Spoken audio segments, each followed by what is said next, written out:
Vamos introduzir um conceito geral que engloba os vetores flechinha, em R2, no plano, no espaço, os pares ordenados, os ternos ordenados e as N-uplas. Vamos pensar no que a gente vai chamar de vetor, ou, mais geralmente, um espaço vetorial. Então, um espaço vetorial é um conjunto onde tem os caras que a gente vai chamar de vetores. Podem ser as flechinhas, mas podem também ser as N-uplas. E esses vetores têm que poder ser somados. Então, você tem o espaço V e tem uma operação de adição com as propriedades tradicionais.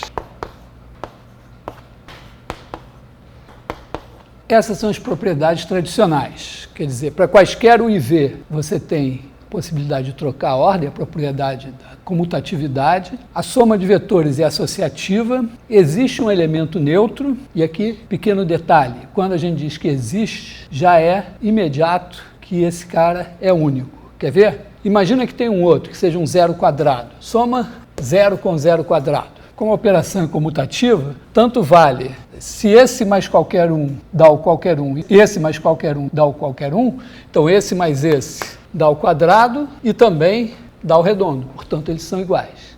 Então tem só um elemento neutro. Deixo para você o desafio de mostrar que uma vez que provamos já que o neutro é único, o simétrico também é único. Ainda tem uma operação que é a multiplicação pelos escalares, que nós vamos, para simplificar, pensando sempre como sendo números reais. Então, essa operação também tem propriedade.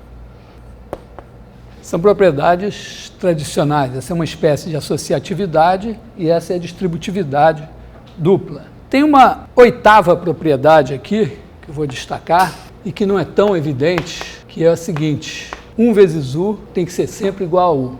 Parece que não é necessário, mas tenta demonstrar isso aqui a partir das outras. E depois tenta encontrar um exemplo em que essas 7 valem e essa daqui não vale. Muito bem, os vetores flechinha têm essas propriedades, tanto no plano como no espaço. Então, os pares ordenados, os ternos ordenados, também têm essas propriedades. Se a gente soma da maneira usual e multiplica da maneira usual por escalar. Mas as N-uplas também. Então, tudo que a gente puder provar envolvendo vetores flechinha, que a gente consiga provar só usando essas propriedades, vai valer para as N-uplas. E aí começa o jogo de pensar um problema que tem N variáveis, como um problema no espaço vetorial Rn, e aí a gente pensa geometricamente em Rn assim, a gente diz, como seria isso em R2 ou em R3? Será que eu posso ter uma ideia geométrica? E às vezes essa ideia geométrica funciona também em Rn. E a questão que eu quero colocar é a seguinte: imagina que você tem um espaço vetorial. Para não ser um espaço vetorial qualquer, vamos pensar o seguinte: imagina que a gente tem um sistema linear, então a gente tem N vetores, ε1 até εn, todos eles estão em Rn. Mas a gente não quer o Rn inteiro, a gente quer V é o conjunto dos caras da forma x1, ε1, mais xn, εn, com x1, xn em R. São as combinações lineares desses caras. É um bom exercício mostrar que isso é um espaço vetorial. Com as operações, esse conjunto aqui está contido em Rm, ele herda as operações de Rm. E ocorre que o zero está aqui dentro, o simétrico de qualquer um está aqui dentro. Quando você soma 2 desses, você tem um desses, e assim por diante. Então, esse cara é um espaço vetorial.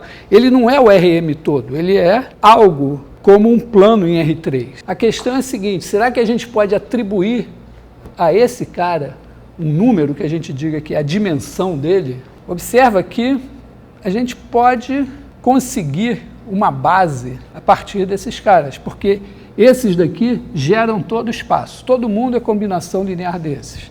Pode ser que eles estejam em número excessivo. Por exemplo, pode ser que o εn seja a combinação linear dos demais. Então, o que eu faço? Jogo fora o εn. Sobraram n-1. Se ainda assim algum deles for combinação linear dos demais, eu jogo fora também. E assim vou jogando fora até que chega a hora que eu não posso mais jogar ninguém fora e eu tenho uma base. Ou seja, uma base vai ser um conjunto de vetores que geram um espaço e que são linearmente independentes. Questão: será que esse número de elementos da base eu posso chamar de dimensão do espaço?